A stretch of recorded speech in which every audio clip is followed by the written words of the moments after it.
Inilah Ronggo Hadi dalam sepekan. Rangkuman informasi terkini dan terpercaya sepanjang pekan dari wilayah Lamongan, Gresik, Bojonegoro, Tuban, Mojokerto hingga Jombang. Disajikan secara lugas dan padat.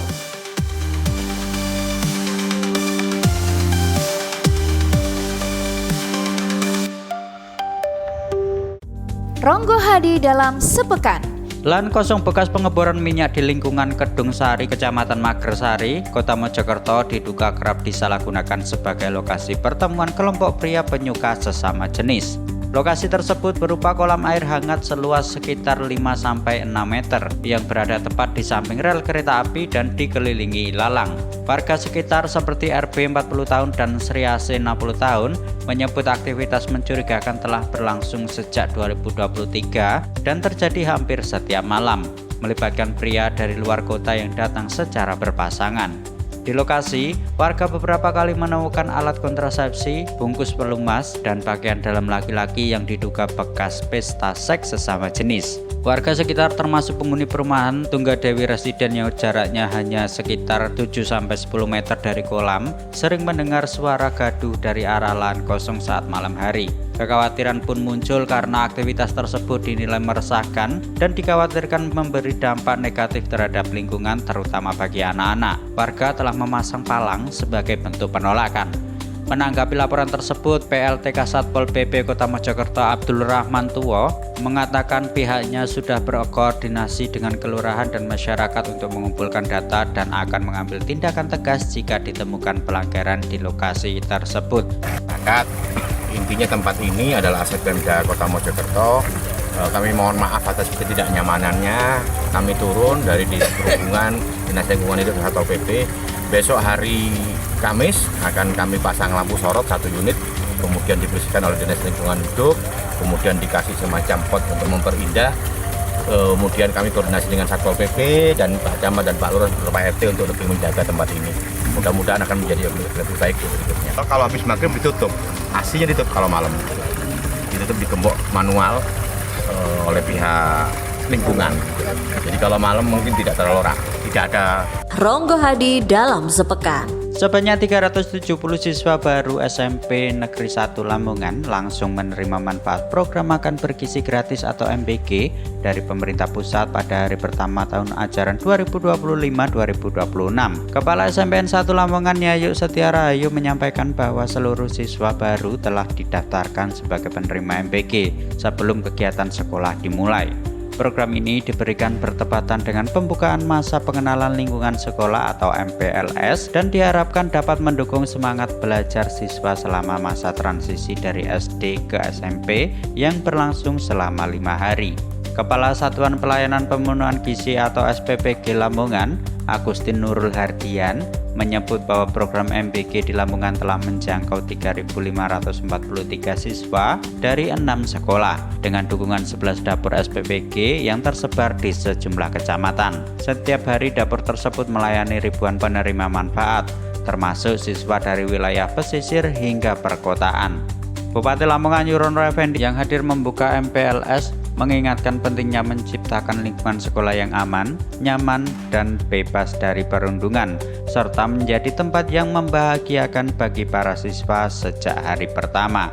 Kita jadikan MPLS ini MPLS yang menyenangkan, yang ceria, sehingga anak semua lebih bersemangat lagi untuk menjadi siswa SMP Negeri 1 yang berprestasi. MPLS ini adalah mengenal sekolah, ya.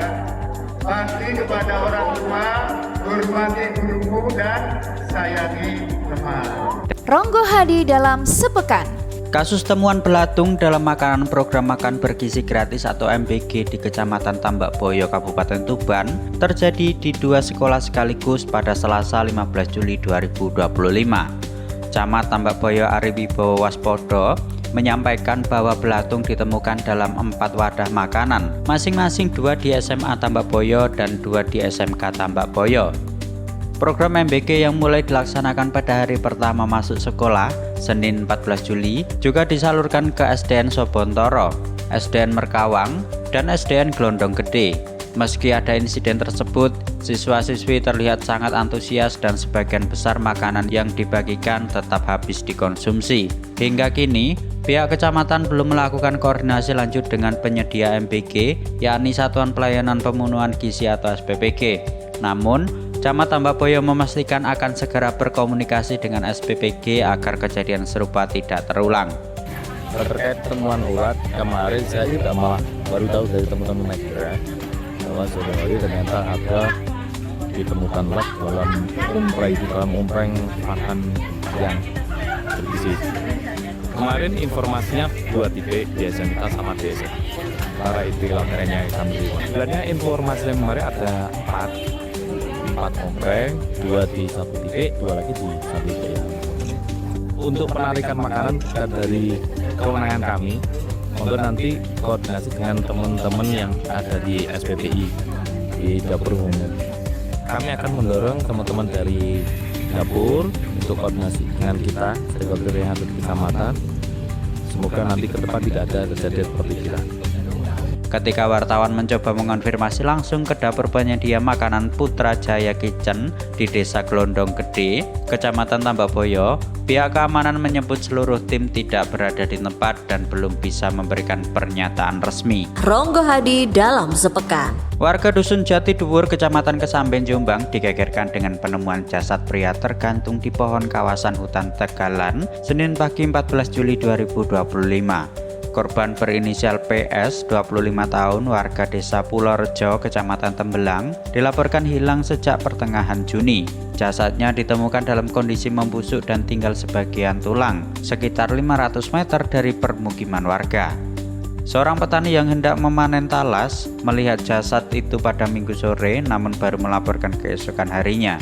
Di lokasi, polisi menemukan tas berisi foto dan kertas dengan nomor ponsel milik kakek korban yang kemudian datang dan mengenali cucunya. Kalau ada jenazah yang tergantung, artinya warga tersebut melaporkan kepala dusun ke polsek, polsek baru menghubungi kami. Ini jatuh pohon mangga, kondisi mayat untuk tengkorak, dua mingguan lebih lah. Mengenakan panjang, celana panjang.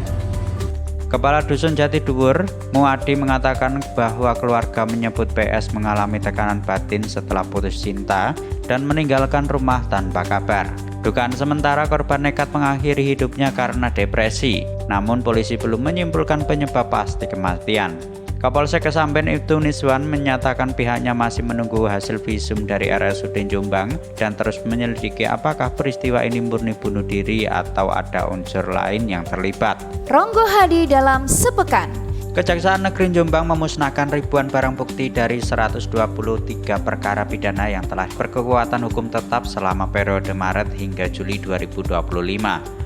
Proses pemusnahan berlangsung pada Rabu 16 Juli 2025 di halaman kantor Kejari Jombang dan melibatkan sejumlah unsur penegak hukum. Barang bukti yang dimusnahkan diantara lain narkotika jenis sabu seberat 610 gram dari 54 perkara, 613 butir pil double L dari 24 perkara, serta 1.400 slop rokok ilegal dari 45 perkara.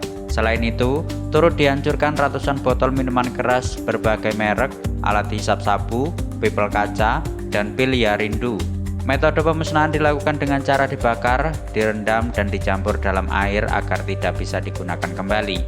Kepala Kejari Jombang, Nul Albar, menegaskan bahwa kegiatan ini merupakan bagian dari upaya pemberantasan kejahatan, khususnya dalam kasus narkotika yang dinilai berada pada tingkat darurat dan memerlukan penanganan serius.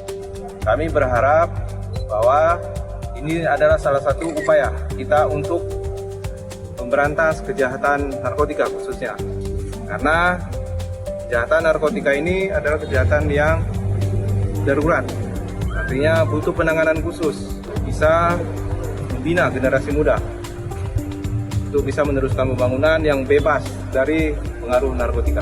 Asap pekat dari tumpukan barang bukti yang dibakar serta aroma menyengat dari minuman keras yang dituangkan ke dalam tong menjadi bagian dari prosesi pemusnahan. Total barang bukti yang dihancurkan tersebut ditaksir bernilai ratusan juta rupiah. Kejari Jombang berharap kegiatan ini menjadi simbol perlawanan terhadap tindak pidana yang terjadi di lingkungan masyarakat. Ronggo Hadi dalam sepekan. Menyambut akhir pekan hingga awal pekan depan, BMKG memprediksi cuaca berlangsung dinamis selama Sabtu 19 Juli hingga Senin 21 Juli 2025. Sabtu 19 Juli, cuaca dominan berawan tebal sepanjang hari.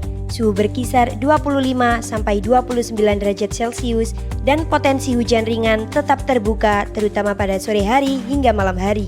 Minggu 20 Juli diperkirakan berawan dengan peningkatan cerah berawan menjelang siang, suhu maksimum mencapai 29 derajat Celcius, namun tidak sepenuhnya menutup kemungkinan turunnya hujan lokal. Senin 21 Juli sedikit lebih bersahabat, pagi cerah berawan, suhu berkisar antara 25 sampai 29 derajat Celcius. Tapi waspadai kemungkinan hujan ringan kembali muncul pada akhir hari. Pastikan tetap siaga jika berencana keluar rumah.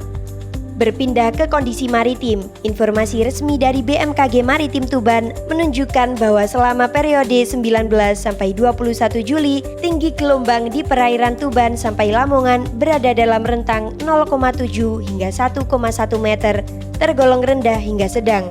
Kecepatan angin berkisar 9 sampai 10 knot dengan hembusan mencapai 18 sampai 21 knot, menghasilkan kondisi laut yang relatif stabil namun tetap bisa berubah cepat apabila cuaca memburuk.